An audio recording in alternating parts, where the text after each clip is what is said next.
तो आज आप लोग का जय प्रकरण एवं पोषण के बारे में बता रहे हैं। मैं अनिल सर। आप लोग का जय प्रकरण एवं पोषण 10th का बायोलॉजी का चैप्टर नंबर 1 है। क्या है? 1। चैप्टर नंबर 1 जो है बच्चे वो क्या कह रहा है से समझेंगे। सबसे पहले जय प्रकरण के बारे में जानेंगे कि जय प्रकरण होता है क्या। उससे पहले भी आप लोग का कई गो टॉपिक्स लेकर आए हैं जिसके बारे में जानेंगे। वो टॉपिक्स क्या है आप लोगों का कल बताया गया था ए। इसके बारे में हम लोग थोड़ा सा और एक बार देख लेंगे खाली। सबसे पहले बताया गया था कि जीव विज्ञान क्या है। जीव विज्ञान क्या है यानी बताए थे कि विज्ञान की वह शाखा जिसके अंतर्गत जीव जंतुओं का अध्ययन करते हैं, पेड़ पौधों का अध्ययन करते हैं, उसे क्या कहा जाता है? क्या कहा जाता है? हाँ, जीव विज्ञान कै प्रकार के होता है? कितने प्रकार के? एक होता है जंतु विज्ञान, एक होता है जंतु विज्ञान, एक होता है यानी जंतु विज्ञान का इंग्लिश में जूलॉजी बोला जाता है। क्या बोला जाता है? और वनस्पति विज्ञान का वनस्पति विज्ञान का। और अगर कोई पूछे कि जंतु विज्ञान का जनक किसे कहा गया है या अरस्तु महोदय है। कौन है? और ये वनस्पति विज्ञान का जनक को क्या है? कौन है? थियोफ्रेटस जो थे। ये देख लीजिए चेहरा में, ये थियोफ्रेटस है। कौन है? अब ये भी हम बताए थे कि बताइए अगर कोई गलती से ये भी पूछे कि कैसे हम जानेंगे कि अरस्तु ही जीव विज्ञान का जनक है, क्यों? तो ये समझेंगे कि अरस्तु को जीव विज्ञान का जनक इसलिए कहा गया क्योंकि अरस्तु ने अपनी पुस्तक हिस्टोरिया एनिमलियम में लगभग 500 प्रकार के जंतुओं का वर्णन किया है। इसलिए इन्हें जंतु विज्ञान का जनक कहा जाता है। इसलिए इन्हें जंतु विज्ञान का जनक कहा जाता। थियोफ्रेटस ने अपनी पुस्तक हिस्टोरिया प्लेंटर्म में लगभग 500 प्रकार के पौधों का वर्णन किया है। इसलिए इन्हें क्या कहा गया? वनस्पति विज्ञान का। अब इसके बाद जानेंगे कि जीव विज्ञान को इंग्लिश में क्या बोलते हैं। इसका जनक कौन है?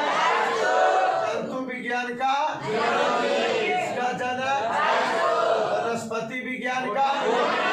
बोटनी का जनक। अब हम जानेंगे कोशिका। कोशिका विज्ञान का साइटोलॉजी। क्या पढ़ा जाता है? साइटोलॉजी। कोशिका विज्ञान का अध्ययन को क्या बोला जाता है? साइटोलॉजी। और इसका खोज किसने किया था? किसने किया था? किसने किया था?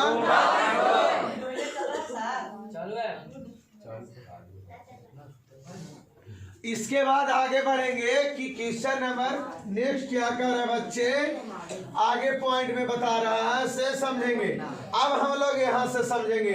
अब थोड़ा सा टॉपिक्स की ओर चलेंगे। सबसे पहले यह जानेंगे कि जीवन की उत्पत्ति के समय ऑक्सीजन नहीं था। एकदम ध्यान पूर्वक रखिएगा दिमाग में।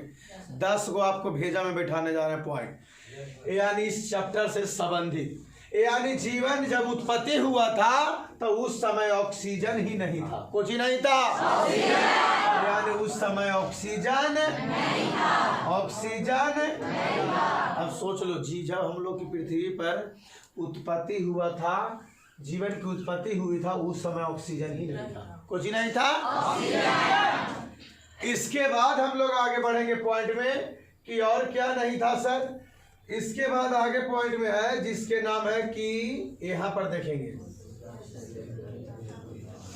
यानी सबसे तेज तंत्रिका तंत्र का अवशेष 332 किलोमीटर प्रति सेकंड 532 किलोमीटर प्रति सेकंड होता है। यानी हम लोग को जो दिमाग जो होता है सबसे तेज होता है। क्या होता है?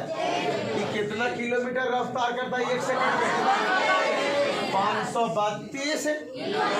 सोचिए 1 सेकंड में अगर कितना गति है, 532 किलोमीटर एक रेंज करता है खाली दिमाग का। समझ में आया? 1 सेकंड हुआ या 532 किलोमीटर पहुंच गया सीधे, पूरे बिहार के नाप दिया। हो गया कि नहीं? सोच लीजिए इसका कितना रेंज है, 1 सेकंड का रेंज। अगला बढ़ेंगे।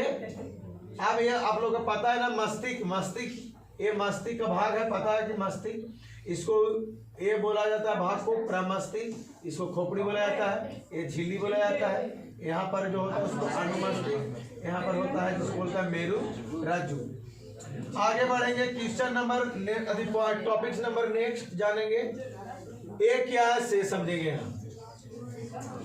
कह रहा है कि हमारे शरीर के भीतर प्रति सेकंड यानी 1.5 लाख कोशिका नष्ट होती है। सोच लो, अगर हम लोग के 1 सेकंड में 1.5 लाख कोशिका नष्ट होती है, सोच लो हम लोग के शरीर में 1 सेकंड में कितना कोशिका नष्ट होती है। अब कोई पूछे कि पूरे मनुष्य का शरीर जो है कौची से बना है, तो कोशिका से। कौची से बना है? मनुष्य के शरीर कौची से बना है?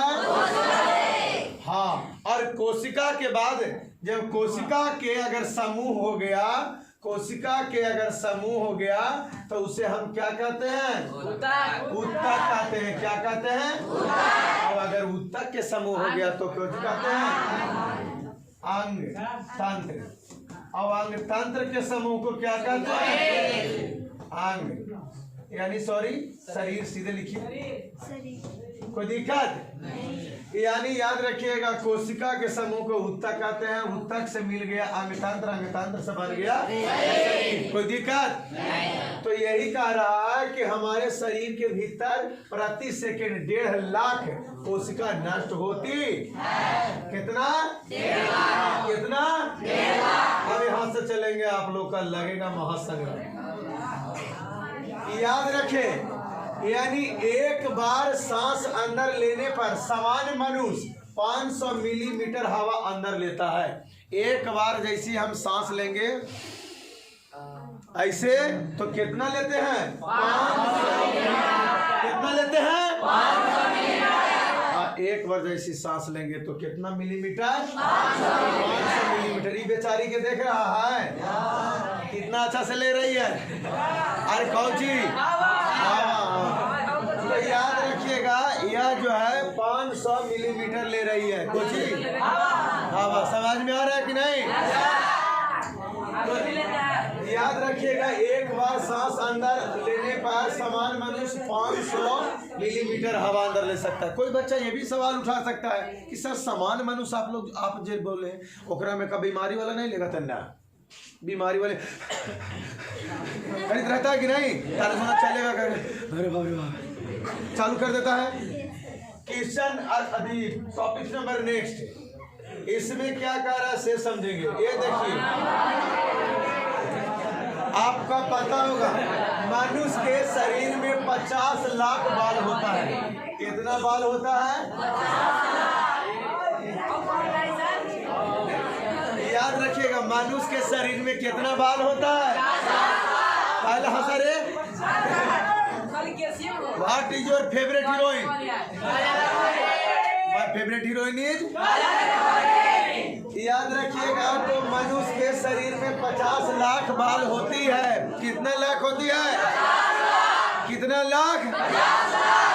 लेकिन सोच लीजिए 50 लाख हम लोग गिनेंगे जी, ढेर लोग कहेगा कि है सर अमित शाह के कितना बाल है? तो उनकर काम है, याद रखिएगा।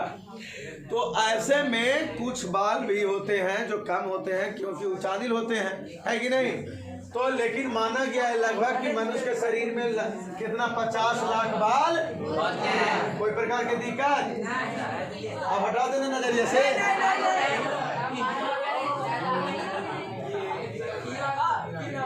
याद रखें, कहने के बाद एक बार सांस लेने की क्रिया में 2 सेकंड लेने में तथा 3 सेकंड सांस छोड़ने में लगता है। सोच लीजिए, अगर हम लोग एक बार प्रक्रिया चालू करते हैं तो सांस अगर लेते हैं तो हम लोग के लेने एक बार सांस लेने की क्रिया में 2 सेकंड लग जाता है, ऐसे है कि ना। जब वहां से छोड़ते हैं तो पूरा कोशिका से मिल के आता है ना, तो वहां से उसको छोड़ने में कुल टोटल समय हम 3 सेकंड। अगर कुल टोटल पूछे कि सांस लेने और छोड़ने की समय 5 सेकंड हम लोग का विलम्ब हो जाता है।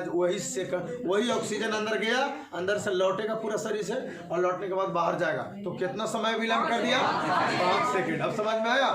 जो हम लोग ऑक्सीजन लेते हैं तो ये मत सोचिए तुरंत आओ सनम और जाओ सनम हो गया, नहीं। कुछ रहा है। हाँ, आप लोग का ये भी बताए थे कि कुछ उसमें कोशिका के शरीर में रह जाता है। तो ये समझ में आ गया। ये भी देख रहे हैं आप लोग बेचारी कितना अच्छा से ऑक्सीजन ले रही है। अब आगे बढ़ेंगे तो याद रखिएगा, नजर न लग जाए। कॉर्निया शरीर का एकमात्र हिस्सा है जिसमें रक्त की कोई आपूर्ति नहीं होती है। यह सीधे हवा से अपने ऑक्सीजन प्राप्त करता है। यानी सोच लीजिए ये कॉर्निया है, इन्हें से देखिएगा तो गजब के लगेगा।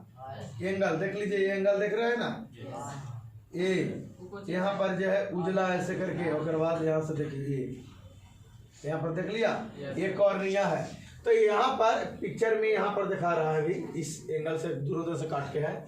तो कह रहा है कॉर्निया शरीर का एकमात्र ऐसा हिस्सा है जिसमें रक्त मतलब खून, रक्त मतलब कोई आपूर्ति नहीं होती है। यह सीधे हवा से अपने ऑक्सीजन प्राप्त करता है। माने एक कोई मतलब नहीं है कोई से, डायरेक्ट इसको हवा से मतलब है। क्या चीज से मतलब है? हवा से। कोई दिक्कत समझ में आ गया?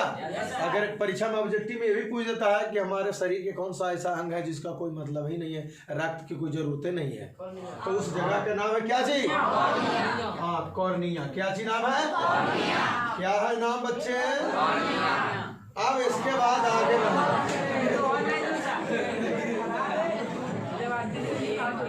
अब यहाँ देखिए, आपके सामने आ गए हैं देवांती देवी। ये यहाँ देखिए, मानव शरीर में कितना वसा होती है, सुन लीजिए, मानव शरीर में कितना वसा होती है जिसमें 7 साबुन बनाया जा सकता है।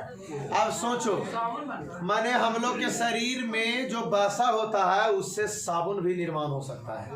7 साबुन। कितना? 7 साबुन। ये देख रहे हैं ना, चर्बी हमरा तो निकालवे छुए में से, ये देख रहे हैं ना, ये सब देख रहा है ना, हमरे देखो छोड़ो, ये देख रहा है ना, ये ऐसे। तो ये सब जो है ना, ये मतलब मांस ये है, हंस रहे हो भाई, मांस देख रहे हो ना, मांस। तो ये सब के सब क्या चीज है? चर्बी है। क्या चीज है? क्या चीज है? यही चर्बी से क्या बन सकता है? 7 साबुन। कितना बन सकता है? 7 गो साबुन बन सकता है। सुन लीजिए, वसा से साबुन का निर्माण होता है। हम लोग के शरीर में जो चर्बी है ना, उस चर्बी से 7 गो साबुन का निर्माण हो सकता है। कितना साबुन का? आप लोग को लगता होगा कि सर हम लोग जो फेयर लवली लगाते हैं, जो क्रीम वगैरह लगाते हैं, जब से हम ये सब से बनता है ना, वो आप लोग जो देखे ना, शुगर मतलब हॉग उसका जो चर्बी होता है ना, उससे बनता है ये सब चीज। ये सब साबुन का निर्माण चर्बी से होता है, याद रखिएगा। कौन से होता है? हाँ, तो अब देख लिए ना, मोटे आदमी के खाली दिखाएं, आप लोग देखना चालू कर दिए। दूसरा चीज यहाँ पर देखेंगे, इसके बाद आगे बढ़ेंगे। ये आप लोग को देखिए, कारण इसमें कि जन्म से लेकर मृत्यु तक मानव शरीर में हड्डियां 300 से कम होकर 206 रह जाती है। यानी मनुष्य जब बच्चा जन्म लेता है, तो बच्चा जब जन्म लेने के बाद उसका शरीर में हड्डी की संख्या कितना हो जाता है? कितना हो जाता है? जन्म से लेकर जब जन्म रहेगा तो नवजात, सीधे लिखिए नवजात। नवजात बच्चा आगे रहेगा तो कितना हो जाएगा? जब हमनी इतर हो जाएगा था कितना हो जाएगा जी? 206। कितना हो जाएगा? बिना ऑक्सीजन का 5 से 10 मिनट तक जीवित रह सकता है कोई भी जीव। यानी सोच लीजिए, अगर हम लोग के जिंदा रहना है तो 5 से 10 मिनट हार्डली, 5 से 10 मिनट के बाद हम लोग को पता चलेगा कि हम लोग के मोबाइल स्विच ऑफ हो गया। तो जी हो जाएगा, पता चलेगा कि बैटरी बुटरी ले दे के बैठ गया सीधे, इंजन उंजन फिर बाहर सब छोटा मोटा आवेगा, कहेगा आ गया मैया है कि नहीं? तो याद रखिएगा, बिना ऑक्सीजन के, बिना हवा के हम लोग कितना देरी? 5 से 10 मिनट तक जी सकते हैं, अन्यथा फिर नहीं। अब ढेर लोग बोलेगा कहीं सर बाबा एक को अंदर घुस जाते हैं, वो कैसे भगवान बता सके है कि नहीं? वैज्ञानिक न बता सकता है कि नहीं? इसके बाद आगे बढ़ेंगे, यहाँ पर समझेंगे अत्यधिक भूखमरी के मामले में मस्तिष्क खुद को ही खाना शुरू कर देता है। ये बहुत इंपॉर्टेंट चीज है। आप लोग बहुत भूखे रहते हैं, ध्यान दीजिए। अत्यधिक भूखमरी के मामले में, यानी अगर हम लोग लगातार भूखमरी झेल रहे हैं, मतलब 2 रोटी खा के जिंदगी जी रहे हैं, 1 रोटी खा के जिंदगी जी रहे हैं, कहनो कहनो वो सूझ जा रहे हैं, तो मस्तिष्क खुद काहू ही खाना शुरू कर देगा, यानी दिमाग आप लोग का उड़ना प्रारंभ हो जाएगा। दिमाग जितना भी था वो गत्ते गत्ते सीज करना चालू हो जाएगा। समझ में आया? यानी कहने का मतलब है कि अत्यधिक भूखमरी, माने अत्यधिक भूखमरी का मतलब ज़्यादा भूखर लगातार रहे, आज भी रह गए, कल भी रह गए, परसों रह गए। बहुत सा ऐसा घटना घटता, किसी का बूढ़ा बूढ़ी मर गया तो उस स्थिति में कहते कि हमरा वही लोग ही थे रे, बुढ़िया रहल बेचारी तक कम से कम अरे अब मरे के हाल से तो मरिए गए लोग, अब तू के तोरा साथ कहला मरी थे, है कि नहीं? उसको तो भाई विधाता का खेल जो है ना, उसको आयु हुआ वो चले गया, वो स्विच ऑफ हो गया, उसका बैटरी को उतना ही था बैकअप, है ना? अब 5G लगाओ चाहे 4G लगाओ। तो याद रखिएगा, अत्यधिक भूखमरी के मामले में मस्तिष्क खुद को ही खाना शुरू कर देता है, यानी अत्यधिक भूखमरी होगा तो लास्ट में दिमाग का आपका ही खुद खाना चालू होगा। इसलिए इस पर ध्यान देना अति आवश्यक है बच्चे। अब यहाँ समझेंगे, एक मानव शरीर में बाईं किडनी दाईं किडनी से ज्यादा ऊपर होता है, याद रखिएगा। एक किडनी पहले हमरो देख लीजिए, देख लिया? अब कह रहा है कि बाईं किडनी वाला किडनी जो है ना, हल्का ऊपर होता है, दाईं किडनी हल्का नीचे होता है, याद रखिएगा। यही चीज को देख लीजिए एंगल से, ये देख रहे हैं ना, एकरा में किडनी देखिए ऊपर नहीं लग रहा है ना, ये वाला नीचे। आप अपने से समझ जाइए कि ऊपर है कि नहीं नीचे, ऊपर से एंगल मिलाइएगा तो देखिए यहाँ आता है कि नहीं? तो बाईं किडनी ऊपर, बाईं किडनी नीचे, बाईं किडनी ऊपर, बाईं किडनी नीचे। कोई पूछे कि बाईं किडनी ऊपर है और दाईं किडनी नीचे के मतलब कि नीचे एकरा पर कुछ रखा रहा है था? हाँ, एकरा पर कुछ रखा रहता से दबा रहता सर। हाँ, वो दूसरा नाम है लीवर। क्या चीज? लीवर। इसको हम बोलते हैं इंग्लिश में यकृत। क्या बोलते हैं? यकृत। यही जो रहता है जो एकरा पर लाकर रखा रहता है, ऐसे ऐसे करके लंबी, ऐसे करके रहता है, ऐसे करके लंबी, ऐसे। समझ गया? बेचारा चताल रहता है, आई है ऊपर उधर रहता है। समझ में आया? ये जब फिगर पढ़ाएंगे तो फिर टेंशन नहीं लेना, सारी चीज को डाटा केवल से निकालेंगे। यहाँ तक समझ में आया? क्वेश्चन नंबर नेक्स्ट पॉइंट है बच्चे, ज्यादा देरी के समय का नहीं है विलंब, बस अब आ गए हैं उस जगहिया पर जिस जगहिया की खोज। अब हम लोग चैप्टर पढ़ते हैं जिसका नाम है जय प्रकरम। क्या कहते हैं बच्चे? जय प्रकरम। जिस चैप्टर का नाम है 1 चैप्टर जय प्रकरम। जय प्रकरम में कहा गया है कि वे सारी क्रियाएं जिनके द्वारा जीवों का अनुरक्षण होता है, क्या कहलाता है? परीक्षा में पूछता है कि जय प्रकरम किसे कहते हैं, तो वे सारी क्रियाएं जिनके द्वारा जीवों का अनुरक्षण होता है, क्या कहलाता है? अब जय प्रकरम के बारे में समझिए। जय प्रकरम में जैसे पोषक, श्वसक, उत्सर्जन, परिवहन इत्यादि, ये सब के सब आता है जय प्रकरम में। जैसे पोषण के लिए तो ये हम लोग के खाना जरूरी है ना जी, पोषक तत्व है ना, पोषक तत्व है ना, इसको खाएंगे तबे ना हम लोग मजबूत होंगे। ओकर बाद श्वसन, श्वसन के मतलब श्वसन के मतलब सांस लेना है कि नहीं, तो ये भी श्वसन जरूरी है ना। ओकर बाद उत्सर्जन, उत्सर्जन, उत्सर्जन मतलब समझ में आई निकालना, यानी तो टॉयलेट जो पेशाब हम लोग करते हैं वो बाहर करते हैं ना, तो पहले हम लोग भोजन करते हैं, सांस भी लेना जरूरी है और उसको उत्सर्जन भी करना जरूरी है। हालांकि परिवहन हम नहीं बताए विश्व की है, परिवहन के मतलब उसमें क्रिया होता है विघटन, समझ में आया? जैसे मिलना, जैसे ब्लड है जो इधर से उधर घूमता रहता है, परिवहन हो गया। ये तो वे सारी क्रियाएं जिनके द्वारा जीवों का अनुरक्षण होता है, वो क्या कहलाता है? क्या कहलाता है बच्चे? जय प्रकरम। अब इसके बाद आगे बढ़ेंगे। जय प्रकरम में कुछ पॉइंट और है जिसको जानेंगे। वह विधि जिसमें जीव पोषक तत्वों को ग्रहण कर उसका उपयोग करते हैं उसे पोषक कहलाता है, यानी चाहे पोषक तत्व कहलाता है। क्या चीज कहलाता है?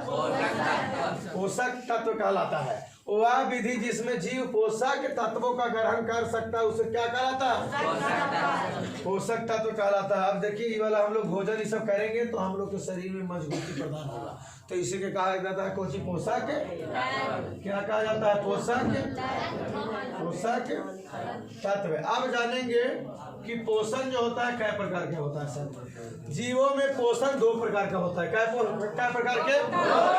एक होता है स्वापोषण, एक होता है स्वापोषण जिसको ऑटोट्रोफिक न्यूट्रिशन बोलते हैं, और पर पोषण के हेटेरोट्रोफिक न्यूट्रिशन बोलते हैं। यानी स्वापोषण के मतलब पेड़ पौधा, अपार पोषण के मतलब हमनी।